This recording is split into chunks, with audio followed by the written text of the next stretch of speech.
Quantas vezes os seus sonhos foram abortados por você mesma?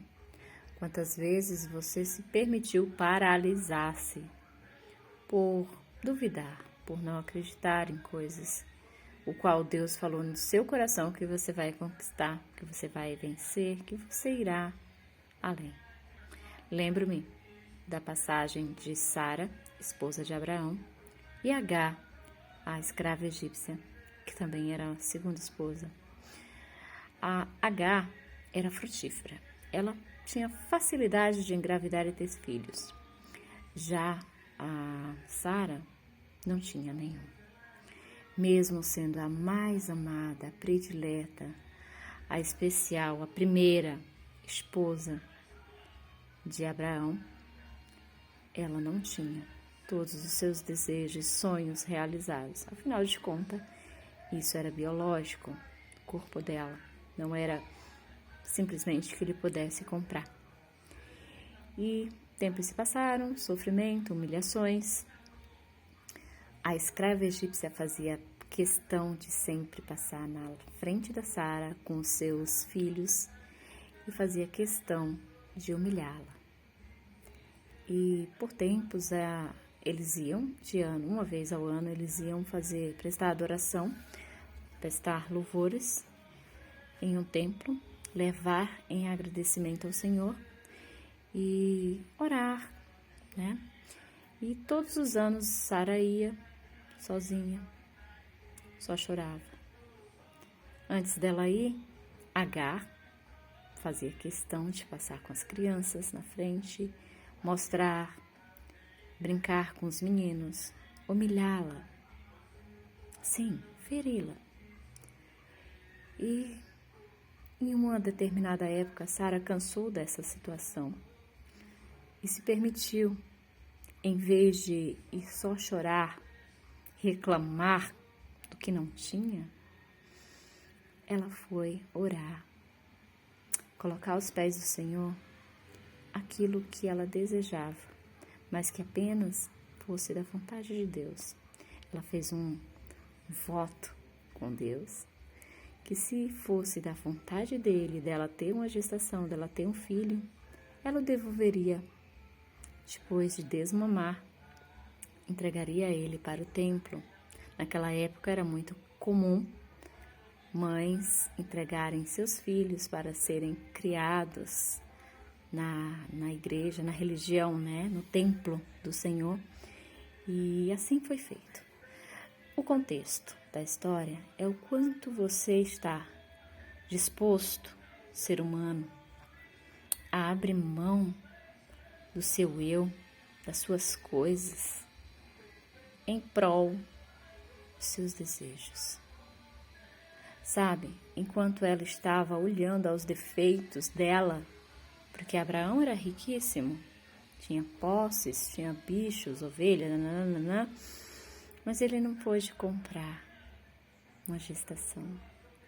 Enquanto Agar, que era a serva egípcia, a empregada, e que era, né, permissível naquela época o marido ter várias esposas, desde que igualmente tratasse-as, eu acho que por aí. E Agar tinha muitos filhos. E passava na cara de Sara, que não tinha nenhum. Ela tinha muitas bênçãos, mas ela era usada por Abraão para procriar. Porque naqueles tempos, procriar era necessário, era a honra de um homem. E Sara, ali, humilhada, triste, por anos, sem condição psicológica nenhuma de ser mãe, sem condição psicológica nenhuma de se sentir mulher. Mesmo sendo amada, ela não conseguia, não teria como.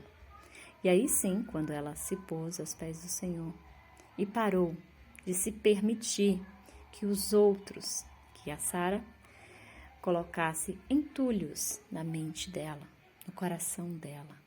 Pois, como eu citei, todos os anos elas iam ao templo Era permitido uma vez por ano as mulheres, né, irem.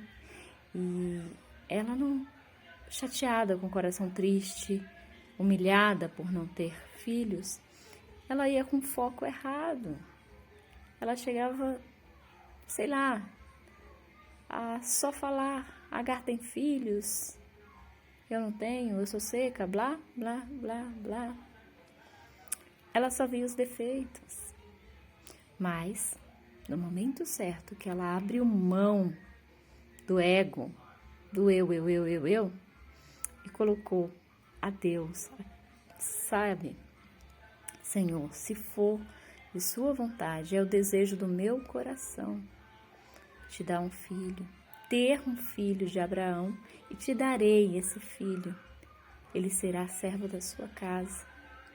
Então ela fez algo inesperado por um ser humano, digamos assim. Eu acho que eu como mãe não faria isso. Não sei. Acredito que eu não teria coragem de fazer uma promessa. E naquela época as coisas são sérias, né? Eram bem sérias. Se você fazia uma promessa, se você dava a palavra, você tinha que cumprir. E também com Deus, né, gente? Por favor, pelo amor, né? Pelo amor. Então, eu acredito que não foi fácil para ela passar anos e anos de humilhação, de dores. Mas eu quero falar com tudo isso. O quanto você perde o seu tempo olhando, vendo a bênção do outro. Meu vizinho trocou de carro de novo. Meu vizinho comprou uma piscina diferente, sabe? Comprou brinquedo caro pro filho e ele fica exibindo na rua. Ah, meu vizinho, ele viajou. Ah, fulano comprou mais alguns apartamentos para alugar. Pare de olhar para a bênção alheia. Preste atenção.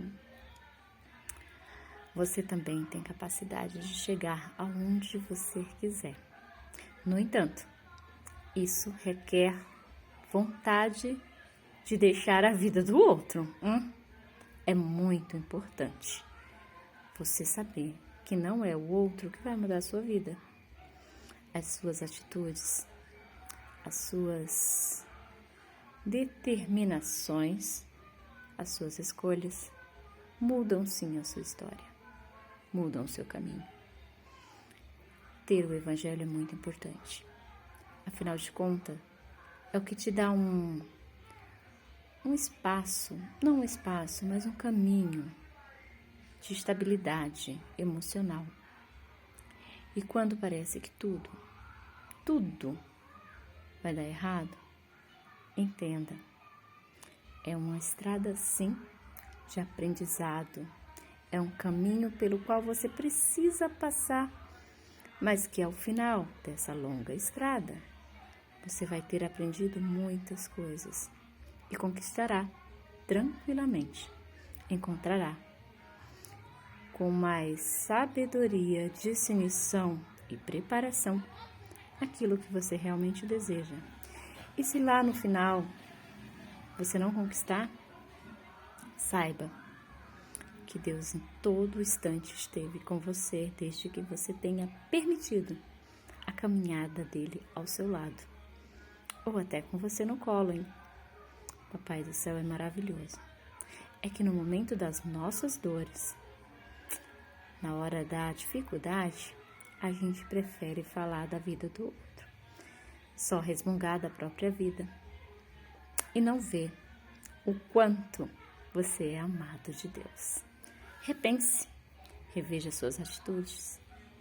Talvez mudança de rota, mas em primeiro lugar, creia, ore, busque na sua fé e veja, você tem capacidade de tomar atitudes, ações, situações diferentes que você vai mudar esse percurso.